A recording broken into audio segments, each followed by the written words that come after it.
Morning, Mother. Bright and early. Michelle, Mimi Watkins, right on time. Appreciate you guys. We're going to get started. Good morning, back at you. Oh, hope you guys had a great weekend. Hope you mothers had a great weekend, being supportive of this Father's Day. What my mama say, better not nobody say, good morning, Mindy. That's 3, so we gonna get started. But nobody, mother, what'd you say? Nobody better not say, what's up, Stephen? Happy Father's Day to your mama. We're gonna go ahead and get started. Good morning, everybody. Hey, Joe. Thank you for the happy belated Father's Day. Erica, what's going on? How you doing? What's up? Young Reggie in the building. Great group of people here right now. I'm going to go ahead and get started. Happy belated Father's Day to the fathers out there. I know Reggie, I know that's a dad out there for sure. Great dad. I met your son at the Henry Ford High School picnic last summer. Definitely a family man. So what is my topic today? A father to the fatherless. Who's going to be a father to the fatherless? We just experienced that wonderful day, being Father's Day, just yesterday, and I got the sweetest gift, a little note, a card from my daughter. Happy Father's Day, Daddy. I love you. You are the best. Love, Maddie. She normally calls me Day Day, you know.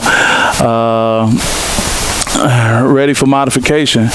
Okay, modification, Mama? Need some clarity on that. So Father's Day was a great thing. It was a great experience for me. I had a great day. Good morning, Angie. Thank you. I appreciate you so much. So we talk about being a father to the fatherless. You know, got a great book you guys need to check out by my guy Keith Tate. You know, great book, great read, beautiful artwork, and his artwork is his beautiful son Kai on his way to being a mega supermodel. So you should definitely check this out. It's called Black Fatherhood: My First 2 Years with Kai, the Struggles, Beauty, and Expectations of Being a New Father. What I love about this book is that it reminded me of fatherhood. You know, many of you know my daughter Madeline is 8 years old, so some 10 years ago when I became a father, and he does an excellent job in capturing that excitement, that those feelings, those emotions, and it was so great reading that, just being reminded of that experience.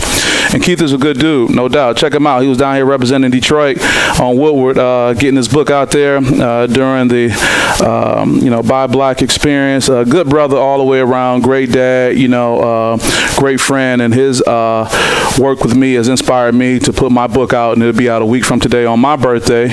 On the next Monday, Motivation, June 29th, I'll be at a different location, but I'll be happy to share that information with you. Yes, ready for the motivation. Yeah, Mother, you said ready for the modification. I said, whoa, what's going on? What am I changing? So here's what's going on. You know, it's great to look at brothers like Keith and hopefully myself as great role models, as great fathers doing that. But the reality is that Father Day triggers some people. It triggers some people based on not having great experiences with their Rand. What's up, brother? Happy Father's Day to you too, man. Your beautiful family. But what the and your dad too, man. I love your dad. He was a great dude, man, no doubt. Great coach. But what Father's Day does, it triggers people because you may not have had a great relationship with your dad. You know, good morning. What's up, Brother Swift? You may not have had that great experience. So when you hear all these Happy Father's Day and all this stuff, you probably have a moment. I'm talking about the story that's not so exciting. I'm talking about the dads that aren't the Kevin Swifts of the world, the Reggies of the world, the Randys of the world, the dads that had these other issues, We all can't be perfect. Mother's Day, you can't even get nowhere to go eat. You can't even get a reservation. Line out the door. Father's Day, you walk right in and sit down. Seen a meme going around talk about on Mother's Day they got sales for diamond rings, and Father's Day they got cargo shorts on sale. Shout out to D. Cunningham for putting that out there, no doubt. Brother Simmons, how you doing, brother? So let's talk about this man right here, my father, Lindsey Huddleston Sr. I don't go by Junior, but he is the man from whence I came. That's my dad right there. Smooth brother, no doubt. I love my dad. Love my dad indeed. Thank you, brother. Thank you for the Happy Father's Day shout out. But they say at one time, the best expert you can be is an expert in your life. So I'll talk about my life experience, and it wasn't always super cool and super sweet with my dad. I remember being in high school, and by the time I got to high school, I had a lot of resentment towards my father. When I was born, my parents had got divorced, and thank my mother, she always said, I'll never speak ill of your dad, which means I didn't form any negative opinions. Many of us speak so ill of our other significant other. As you guys know, I'm no longer married, and I don't have anything bad to say publicly about my wife, and I don't mean that as a backhanded slap. And then when I'm with my daughter, I try to focus on that. So with my dad, I want to thank Mr. Ernest McCoy from Henry Ford High School, who was like a godfather to me, and that man gave me some great wisdom years ago.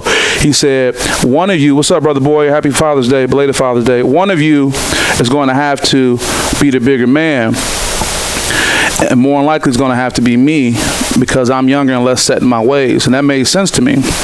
So with that, some 10 years ago, I wrote my dad a letter. I wrote him a letter telling him that I forgave him, that I had no ill will towards him because we weren't like I wanted us to be. And this was all inspired by the fact that I was about to get married and I was having a child. I was just overwhelmed with so much love that I was able to let go of those resentments. And since that day, he and I have been like this. That's us outside of the House of Pancakes down in Southfield. Shout out to my guy Ed, the manager. That's my guy right there. Road dog. Talk almost every day. He always needling me about something, but I'm just thankful that I was able to get past that moment. I'll be a little bit more personal, a little bit more vulnerable. We had a sit down. Yeah, we had that sit down where he was willing to let me air out my thoughts and feelings about how I felt. And there were so many things I could have said. You did this or you didn't do that. But I'll never forget when I sat down with him, the only thing I said was order the food, man. Order the food. Because it didn't do me any good to dump on him, to scream on him, to yell on him, because I was fulfilled in my life. Now, many of us may not be at that place. We may not have a significant other or a child or some other thing that can give us that fulfillment. I feel for you for not having that. Keith talks about that love in his book, and you should pick it up. You can find Keith on social media at Facebook. Send him a note saying you want a Cash App, you want to get this book, or you want to get it on Amazon. It's a great, great read for current fathers or expecting fathers. It's a great read. So we had that meal, and from there, it's just been great. What I'm asking you to do today, I'm not asking you to forgive. I know the Bible talks about forgiveness. Mo Benson in the building. I know people talk about forgiving. I'm not asking you to give forgiveness, but I'm asking you to get freedom. I'm asking you to get freedom from that mental and psychological jail many of us are in because of the inadequate relationships with our fathers. The relationship that may not exist, the relationship where he fell short. As a man out here in 2020, as a black man in particular, I can understand the hurdles, but nobody wants to hear that. Everybody wants you to be that Superman, and sometimes we do fall short. And I look back over my life and recognize that too. Yeah, brother, we got to communicate that, vulnerability as it relates to being men. Because, see, as a man, there's this expectation of us, Brother Simmons, as you know, that we are going to be strong all the time. And society, particularly black man, has used that strength that they see of us and tried to beat it out of us and tried to emasculate us in public, and try to just make us weak in front of our women, in front of our children. So when you go hard, there's a very fine line between masculinity and toxic masculinity, but I don't want to get into that. But I want to just get back to this point. I'm not asking you to forgive. I'm not asking you to give forgiveness. I'm asking you to get freedom, because it may be hard for you to give forgiveness and if there's some terrible, tragic things. You may say, Lindsay, but you don't know what my dad did to me. You have no idea. You don't understand. Toe, what's up? Fat gangster in the building. You don't know what my dad did. And you're right, I don't know. There could be some tragic things that happen, some unspeakable things. But what I want you to do is to have freedom from that. Because when I gave myself freedom, my life just went into a whole different direction. We have to be able to give ourselves freedom from these psychological prisons that we allow ourselves to be in, whether it was created by someone else's shortcomings or by what we're doing every day. You don't have to be the person you were yesterday. You can be able to move on. And how do you do that? Let's talk about what I'm going to be transitioning into, talking about next week with the new book, The SPS,Edge, A Guide to Mental Toughness in Sports and Life, post-COVID-19. That really comes down to the fact that You have to be present and non-judgmental. Those are the two principles of mindfulness, to be present and non-judgmental, because this is the space we want to be in. We want to be able to be fathers playing with our children, being present in the moment, being right there with them all the time. But the non-judgmental part, how can you get to the part where you don't judge your father on his past shortcomings? You don't judge him on who the man he is right now. Can we be able to do that? Can we be present and non-judgmental? Everybody wants this image, but unfortunately everyone didn't have that image. A dad there to hold their hand. You know, they may have to have gotten it in a coach. They may have to have gotten it, you know, from someone else. Hell, they may have gotten it from the streets. But what I'm saying is, if you can be present in the moment right now today, you can be present in the possibilities. And you can be present because tomorrow means there's opportunities. Be present right now. For a moment, try to let those shortcomings go and be present right now and see what opportunities you may have for yourself. Right now, my dad is my road dog, so I've seen it go full circle. I've seen it from having this resentment because he had things and I felt that he didn't give me things. You know, I wanted this, I didn't get it. And I'm not saying I was wrong for wanting that. I'm not saying he was wrong for not getting it to me. But I'm at a point right now, as a soon-to-be 44-year-old man, that I can call my dad, laugh, joke with my dad, hug my dad, tell him I love him. And more importantly, based on the cycle of life and the circle of life, he's able to tell me those things. He's able to know that in his latter years in life, that he has an outstanding relationship with me. So what I'm here to tell you guys today is that who's going to be a father to the fatherless? It's hard for a man out here. Black, white, but black in particular, and we know why. But it's hard for a man. So if you have these broken relationships with your father, I ask you for today, at least for today, Brother Jimmy, what's up, brother? Good dad out there, no doubt. When you had these, if you have these broken relationships with your dad, man, for a moment, just try to be present, try to be non-judgmental, and be able to be the bigger person. Brother Ron Bacon in the building, appreciate you. Be able to be the bigger person for the moment. To be able to hopefully get to a place and experience what I've experienced. What you say, Forrest? Be the man for your child that you want. That's right. That's right. Be that dad you wanted to be for your child. And part of that's going to be you being able to forgive and get freedom from that relationship you had. It may not be for everybody. Some of you guys may have always had outstanding relationships with your father, but maybe I live in a different reality where it's not always like that. But I want you to be able to have the power that I have today, to be able to sit here and send this message out, to be able to shout out my dad, and I'll send him this note. I'll let him look at this, and he'll look at it on YouTube, and he won't deny it, but he knows that I love him. It's 2020, and I can tell my dad, Lindsay, I love you so much, man. It wouldn't change a day, because a lot of times the trauma we experience from those broken relationships make us who we are right now. To Forrest Boy's point, he said, you know, be the father you didn't have, or the father you wanted your parent to be. So we have that opportunity. What was my mother saying? Huddleston Strong, so proud of you. Thank you, mother. But I'm just trying to put that out there, because it's easy for us to make a little snide remark when it comes down to Father's Day. But when it need to be somebody to go to the door at 4 in the morning, who you want to go to the door? Now, I know some of you women are capable and strong and can do that, but I'm just saying, let's try to get back to some roles where men can be men. If you're a woman out there, stroke the man in your life if he deserves that. And even if he don't deserve it, don't put anything unnecessary on him. Maybe he's falling short. But as a woman, man, you guys can be our kryptonite, you know? So with that, I appreciate that, Sans. With that, I just want to say, I just want to empower you guys to be successful, not only in sports for my athletes, but in life. Each day is a new day. A new day we can be a new person. We can have that Phoenix experience. I talk about that in my book, where we can rise from the ashes and create a new self. And don't let people around you tell you that you got to continue to hold these grudges with people. Don't let your aunties, uncles, or other people who witness the shortcomings tell you got to continue to be like that. You don't have to carry nobody's grudge. You don't got to carry that weight. For the men without children, you are needed. That's Angie Morris saying. There are a lot of young folks looking for positive male role models. So yeah, let's say you don't have that relationship with your dad. Go out there and be a coach like the people we know on this timeline. Go out there and stand in front of a young man. Sometimes, man, it's not about what you say, it's how you look. They see you. Put your clothes on right. Show up on time. Give them a nod. Yeah, it's an assault on so many different fronts, but I'm just here to say, as men, we can stand up. And being masculine doesn't mean it's toxic masculinity. I'm a man. I'm proud to be a man. I can say that I'm a man. through my life experiences and who I am now. So again, as I get ready to wrap up this Monday Motivation, I hope this can help somebody somewhere to give yourself freedom.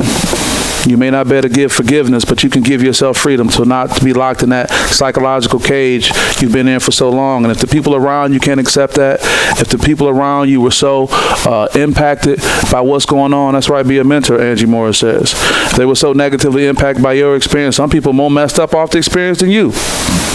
But I don't want you to be that, because what happens as I close, the cycle repeats itself. You're so mad that your dad wasn't there for you. There he is, Keith Tate in the building. We're talking about your book, man. Shout out Keith Tate. Keith Tate, make sure you put some contact information. Put your Cash App on there so somebody can Cash App you and get the book. If you're in the greater Lansing area, Keith Tate will pull up on you and give you the book, hand it right to you, or he'll get it to you in the mail. Support this brother. You know, talking about Keith Tate, Black Fatherhood, my first 2 years with God, the struggles, beauty, and expectation of being a new father. I appreciate you, brother. So with that, you know, who's going to father the fatherless? We can father the fatherless. If you didn't have a father, be a father to somebody else. Be a role model. Man, I remember the men in my life that I can look up to, who gave me words of wisdom. Ernest McCoy at Henry Ford High School. Just people, you don't know the impact you have as a man when you come in the room. And when you put your chest out and your back is straight, the impact you can have on somebody's life, man. These young people are looking for it. You know, they may look like they out here crazy in the streets, man. That's just because they don't have anybody they can see on a regular, consistent basis. And you don't got to get up and give a speech. You don't got to do all that. Just be a man. Just stand up and say, I wouldn't do it like this, or this is how I would do it, brother. Or let them follow your actions, you know. Thank you, Brother Braken. Thank you, Brother Baker. So with that, I'll summarize this to say, who's going to be a father to the fatherless? Scripture says, Psalm 68:5 says, for the fatherless provides a profound promise. God provides a profound promise. It communicates that God reserves a special relationship of fatherhood to those who do not enjoy the blessings of a good dad in his life. In addition to being Almighty Father who is able to save, he is the eternal Father willing to save. So whether your spirituality connects with that or just your practicality, just stand up there, man. We got great coaches on here. Ron Bacon over at East Lansing. Man, coaches are awesome, man. They got to get up every day. They got to be there before you and sometimes after you. Coaches are awesome. If you're not a coach, you're just standing up. I got Mato Allen, my sons. He's a great dad. He's every day being with his son. And some of us, let's be honest, you may not have your child under your roof. I'll be honest, my daughter's not under my roof on a regular basis anymore because of my divorce. I'm not bitter about it. But I look at the time spent as time spent, and every day isn't a day where we're, doing different activities. She may be watching me handle my business, or just maybe us just chilling. I have no fault with that. That's my way of parenting. But she knows I'm there for her, and if she got a question, I'm there for her, and I'm providing for her. So with that, we'll get ready to wrap up. I appreciate you guys joining me for this Monday Motivation. We got into about 20 minutes of getting down, talking about being a father to the fatherless. But to the women out there, you can do so much in impacting a man's ego in a positive way. Stroke a man, tell him something good, make him feel good. He don't deserve it. Why don't he deserve it? Why don't he deserve to hear a good word from a woman? Explain to me. Well, he didn't do this. Well, maybe if he hear that good word or get that support from me, he'd be more willing to do that. Joseph Hughes in the building. What's up, brother? Joe, my guy. Maybe, if some other great things are done for him, he'll have a different way of looking at that. I don't know. I'll put that out there. It can't hurt you. And if you do it from a good place, it shouldn't matter. So with that, I thank you guys for supporting the SPS Edge, the Monday Motivation. I'll be back at you a week from now. I'll be coming to you from Traverse City. Be having a little birthday getaway. Go get some golf and some downtime. And I'll be holding up the cover of my new book, The SPS Edge, A Guide to Mental Toughness in Sports and Life, post-COVID-19. I appreciate you guys. Juan, what's up, brother? I'm going to get ready to sign off, man. I appreciate you hooping at the wall all the time and your service. And if you didn't get to catch it all, just go back and rewind. And I'll talk to you guys soon. Take care. That's right, folks. Lindsey Huddleston with SPS back in the building on Southwest Side Detroit. How do you hit a free throw? How do you finish strong? That's important. The other part of the spectrum is